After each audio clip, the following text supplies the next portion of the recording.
میرا رب فرماتا ہے نا امید نہ ہونا، معجزے مشکلوں میں ہی ہوتے ہیں۔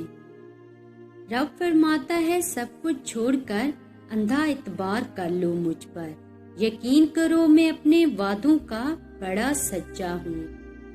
ہار مت مانو کیونکہ تمہارا تہجد کا معجزہ ان قریب ہوگا۔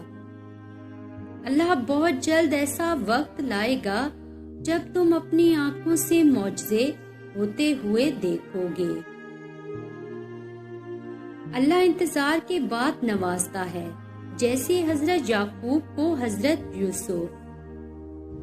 سنو تم پریشان نہ ہو، اللہ تمہاری مدد کرنے والا ہے۔ اے محبت کے ہارے لوگوں، قرآن سے باتیں کرنا سیکھو۔